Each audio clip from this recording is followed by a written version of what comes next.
कि भारत के वजीर आजम को इस मुल्क के अवाम से माफी चाहना पड़ेगा कि उनकी हुकूमत की गलती, उनकी हुकूमत की नाअहली, उनकी हुकूमत की ये तमाम गलत प्लानिंग की वजह से आज हमारे मुल्क में ऑफिशियली 4000 लोग मर रहे हैं। 4000 नहीं मर रहे, मैं जिम्मेदारी के साथ कह रहा हूं।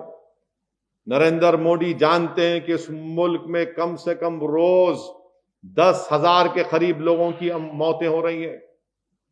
10,000 के करीब लोगों की मौतें हो रही हैं और ये तमाम जिम्मेदारी भारत के प्रधानमंत्री पर आयद होती है।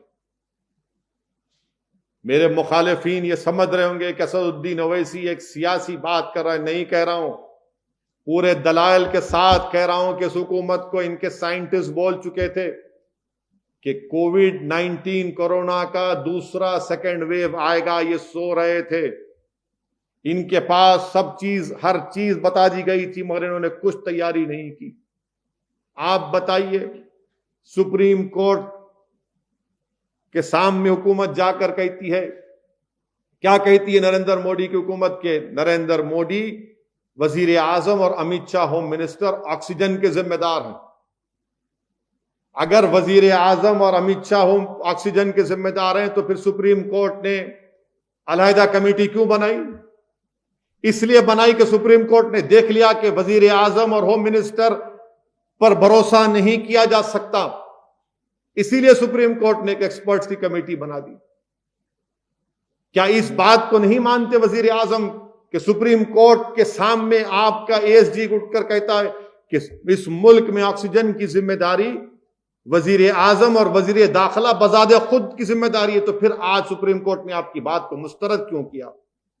इसलिए मुस्तरद किया कि आप में वो काबिलियत नहीं है, सुप्रीम कोर्ट ने आप पर भरोसा नहीं किया, इखलाकी तौर पर आप हुकूमत करने का इख्तियार खो चुके हैं। सुप्रीम कोर्ट ने दूसरी बात क्या कही?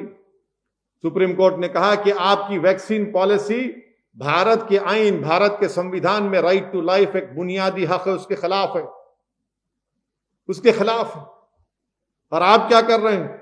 किसी को अगर वैक्सीन लेना है तो उसमें उसको उस ऐप में जाओ, नाम, अरे क्यों डालना चाहिए? निकाल के फेंकिए उसको। जिस किसी को इंजेक्शन लेना है पूरे लोग आएंगे, आप इंजेक्शन दो आप, मगर नहीं ऐप में जाओ। अरे ऐप में जाते नहीं है, वो गए भी तो फिर वो इंजेक्शन नहीं मिलता है।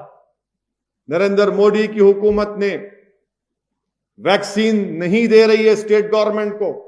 अगर वैक्सीन दे देते तो आज ये नौबत नहीं आती। आज लोग लेने तैयार है वैक्सीन, मगर वैक्सीन ही नहीं है।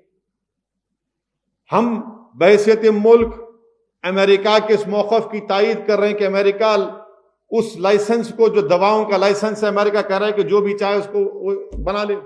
मगर हमारे मुल्क में वजीर आजम, आईसीएमआर ने कोवैक्सीन को बनाया और लाइसेंस दिया भारत बायोटेक को। आप क्यों नहीं देते दूसरे फार्मास्यूटिकल कंपनियों को? क्यों सिर्फ 2 कंपनी बनाएंगे?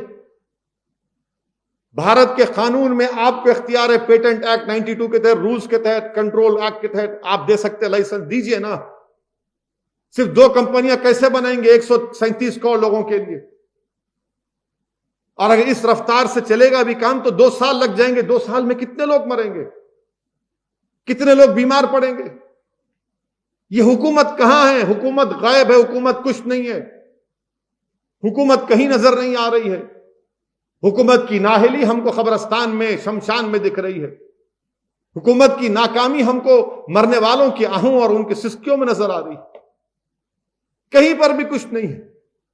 ऑक्सीजन सप्लाई करना गवर्नमेंट ऑफ इंडिया की जिम्मेदारी है और गवर्नमेंट ऑफ इंडिया इसमें सरासर नाकाम साबित हो रही। ऑक्सीजन सप्लाई करना आपका काम है। भारत के वजीर आजम, ऑक्सीजन नहीं मिल रहा है, ऑक्सीजन नहीं मिल रहा है, बावजूद इसके आप झूठ बोल रहे हैं। आपकी सरकार ट्रेन में आया फुना, कहीं नहीं आ रहा, ऑक्सीजन नहीं मिल रहा है। दिल्ली में ऑक्सीजन नहीं है, मध्य प्रदेश में नहीं है, उत्तर प्रदेश में नहीं है ऑक्सीजन। कितनी रियासतों में ऑक्सीजन नहीं है। आंध्रा हुकूमत कह रही है, तेलंगाना की हमारी हुकूमत कह रही है कि हमको 500 मीट्रिक टन दिया जाए। रेमडेसिविर इंजेक्शन नहीं है, वैक्सीन नहीं है। सिर्फ आप बात करेंगे चीफ मिनिस्टर से। इसीलिए भारत के वजीर आजम को भारत के लोगों से माफी चाहना पड़ेगा।